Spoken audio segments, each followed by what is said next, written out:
Okay, good morning all. Today I will talk about military supply chain management and blockchain development.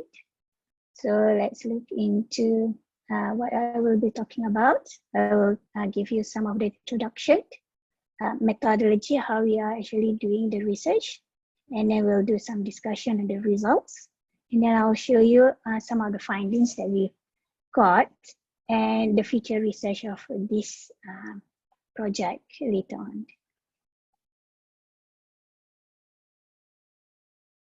Okay.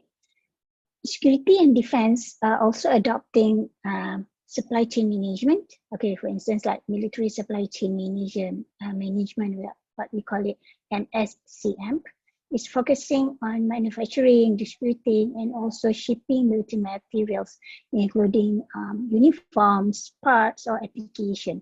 In order to maximize its effectiveness and also efficiency, these processes must be transparent, highly integrity, and a good communication between CSM components.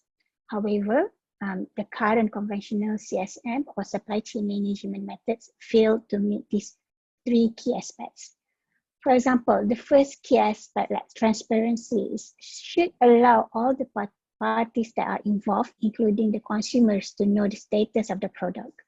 So the problem is related to the traceability and also the auditing. So without the transparency and also the traceability, any product which encounter problem during manufacturing, distributions, and shipping will result in delay or late product delivery. One second key aspect, integrity, ensures every transaction record that has been made should not be tampered with or counterfeited. Currently, every transaction record between involved parties is saved only in the database.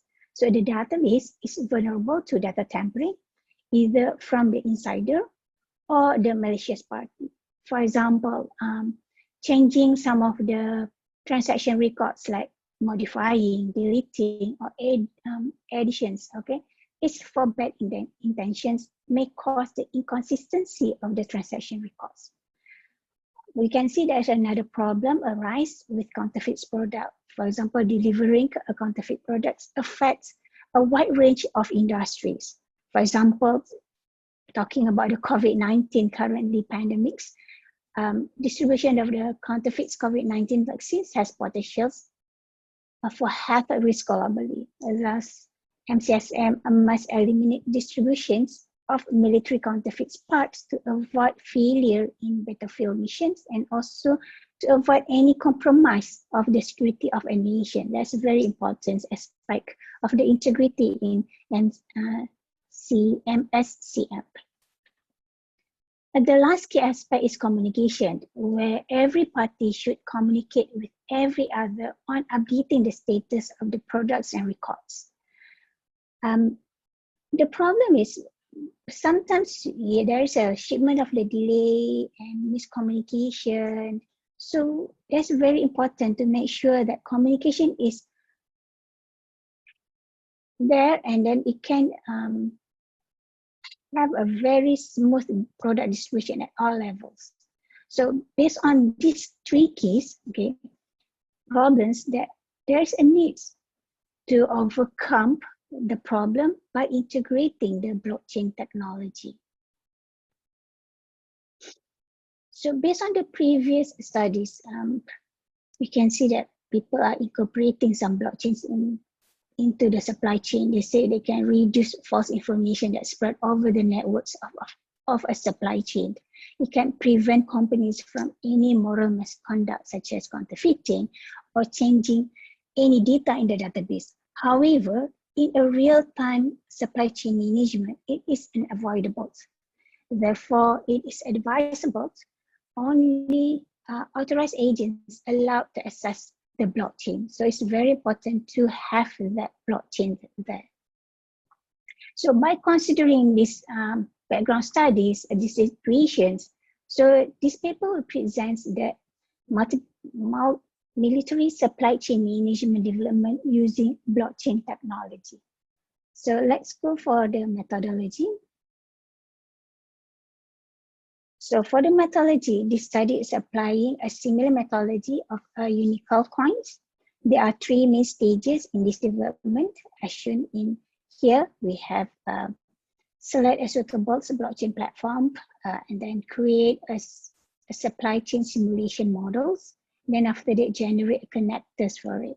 So in here, okay, instead of using Unicode coins, the study is using ProximaX blockchain platform. So we are using a series chains to be integrated with the MSCM.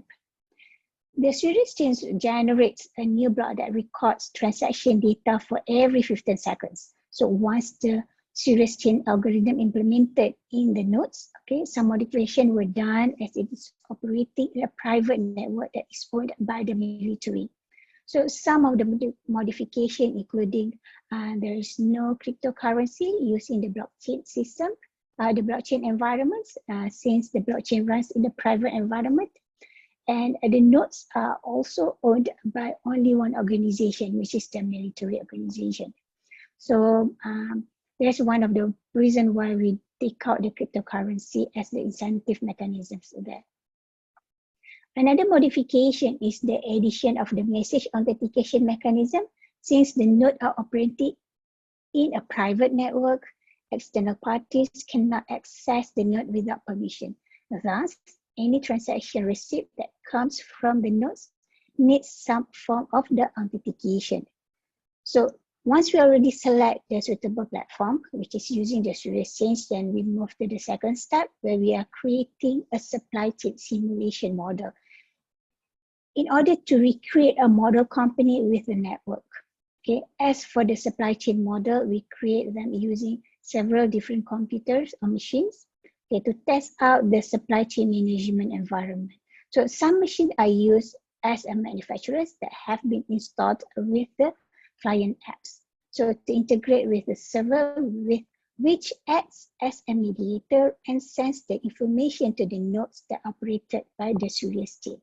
Then the last step is to generate a connector.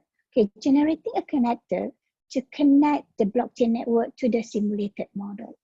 Okay, the connector between the blockchain and MSCM is the server.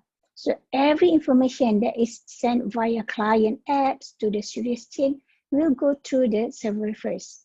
So as said before, the server acts as a gateway between the nodes and also the client apps.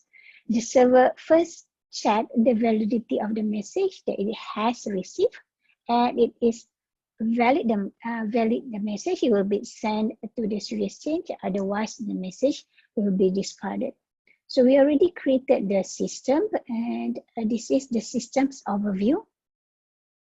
Okay, you can see that's the environment for the military. We call it the ATM here.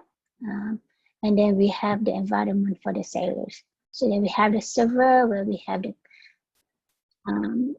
clients and also the clients for from the seller sites, and everything goes to the nodes.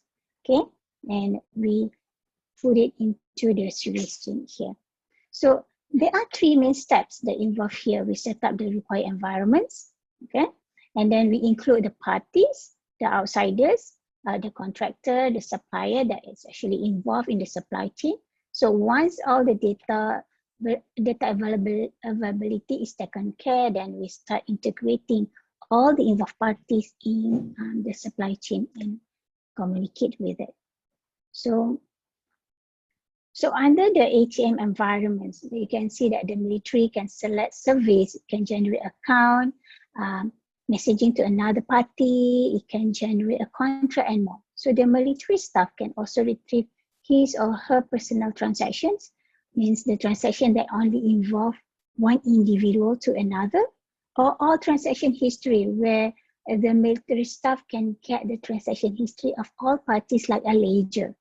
Whereas for the outsider, okay, for example, the seller or the contractor, okay, they can select services just like the military staff, like generate account, messaging to other party, and so on. But when retrieving the transaction history, they can only retrieve transaction history that relates to them in order to prevent data leakage here.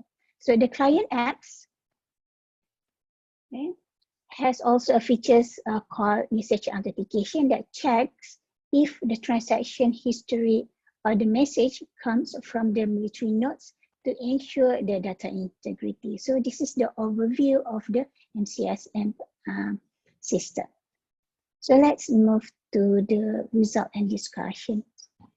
Okay, after we creating all the systems, okay, we create account, we have also showing the account generation, people can use it, or the users can actually send a message and everything. But I just put some of the example of system that we already created.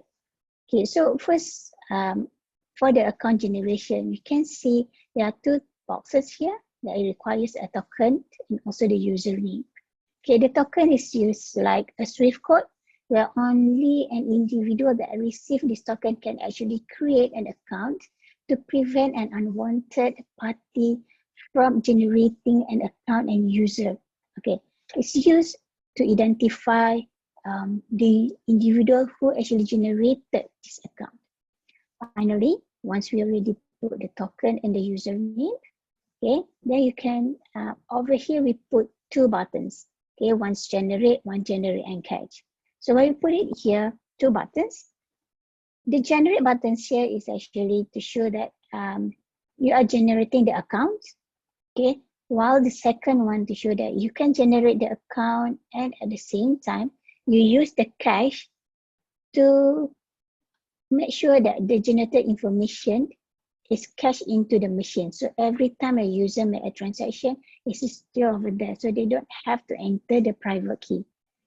But when we are doing the testing here, it shows that yes, it's helping the user. They don't have to remember their private key, but this is not a safe practice. Putting or cache or information of private key in your machine is not secure enough. Okay, and then once the user generate the account, it will show the notification saying your account has been generated. Along with your credential, you'll give you your username, your private key, okay, your public key, and also your account address. So this information is crucial, especially at the private key. So you have to, as a user, you have to remember the private key.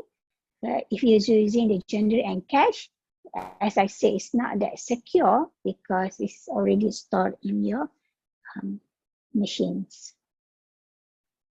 So for the system testing, we tried few of testing. We put a wrong token, okay? And then we also put a wrong private key when we are making some transactions. So it seems like because the server checks the validity of the tokens and also the private key, so it seems like they are not corresponds to the one that they already generated. So what we can see here, when after we're doing some of the system testing, you can see that the server is quite resilient in filtering all the invalid data. So any data that is not in the blockchain, it will be filtered out. Okay, there will be like a notification saying, okay, there's something wrong with this, then you have to check. Okay. So based on our findings, we can see that the study reveals that integration of MCSM simulation with the blockchain technology is beneficial, okay, for all the CSM components. It seems like every single transaction recorded in the block is immutable, so you cannot make any changes. Every time you make changes, it's being recorded there. Okay. Furthermore, the transaction is transparent. Anyone who got access to the blockchain is able to see it. Mostly the military personnel. So the transaction record that happens between the parties are involved in the MSCM can be accessed by those in the chain, and it can stay updated about the ongoing business transactions. Okay, any communication or error in the data transfer is avoidable. Okay, because any party in that chain can send messages in the chain instead of sending message like using a WhatsApp or using SMS individually to the other party. Okay, and then we can see as well when we are putting the digital signature that in the blockchain technology is make sure that any messages that sent is non-repudiations. Okay, incorporating the blockchain in MSCMs allow parties involved in the supply chain to track back the source of the problem if the asset is bot has issues in receiving or delivery. So it seems there is some parts that we found out is not as ordered, okay, during the supply chain management. Then we try to find out what was happening, so we can trace back all the all the flow from the manufacturing floor until the point that we receive the parts. Okay, so that's one of the things that are good of having the blockchain technology here. So adaptation of the blockchain in supply chain management can actually improve the supply chain traceability, that's for sure. And then lastly, the integrity issues. Okay, it can be resolved since every single transaction that has occurred is recorded across the nodes. Then it is impossible to tamper them. We try few of the ways how to do the eavesdropping and everything. It seems that it's quite hard to tamper all the information there. Some people say you can listen it like eavesdropping, but yes, there is a possibility of just eavesdropping there, but then since all the information is encrypted, if you don't have the private key, then you cannot decrypt back the information. Okay. So for the future research, we can see the potential of this blockchain technology in the military supply chain management. So we are thinking of put it in or incorporate smart contract in it, okay, with the proposed incorporated MCSM. So this is part of our ongoing future research. So you can see that this is our proposal of how the smart contract can be implemented later on here. So they have generating all the informations, and then later on we can generate the contract, okay? And then we also can see the contract between the military nodes and also getting all the information from the manufacturers. So this is the overview of what we have on how we're going to incorporate or integrate smart contract later on in these environments. And as a conclusion, implementing blockchain in the MCSM environment is promoting transparency within the parties that are involved in the chain. Moreover, the communication between the parties can be also more efficient since the communication that happened are considered as a transaction and recorded in the ledger of the blockchain. Lastly, integrity in the MSCM can be tremendously improved by applying blockchain since data recorded is immutable. So for the future work is to expand the blockchain technology to other domains in the military environment, such as logistics and finance, and also putting the smart contract there. Okay, that's all. Thank you. I welcome you.